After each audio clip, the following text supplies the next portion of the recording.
Kama ambavyo wanavyojua kwamba Simba Sports ni moja kati ya zile timu bora barani Afrika, ni timu ya 5 sasa hivi. Na ni timu ya 5 kwa sababu imeendelea kuwa timu bora ambayo imeendelea kushikilia pale ilipokuwa katika msimu uliopita, na hapa ndipo inapoendelea kuwepo. Simba ni ya 5. Kwa maana yake Simba Sports wao bana wanashikilia nafasi ya 5 kwenye ubora barani Afrika. Ni moja kati ya timu ambayo kusema la kweli hata sisi wenyewe tunajivunia kuiona inavyocheza.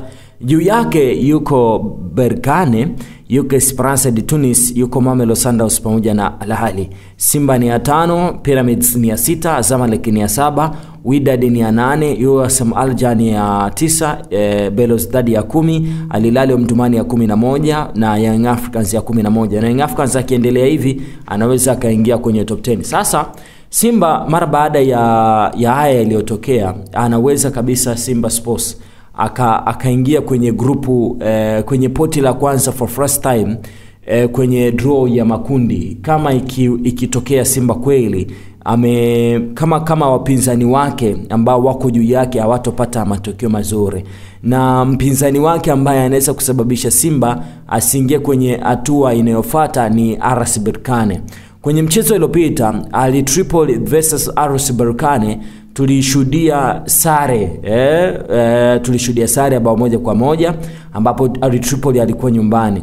Mechi inayofuata itapigwa kwenye Novemba 1, ndipo ambapo hii mechi itakapoenda kupigwa, ndio itaenda kutuambia kama kweli kikosi hiki cha Berkane kinakata tiketi ya kuelekea katika hatua inayofuata.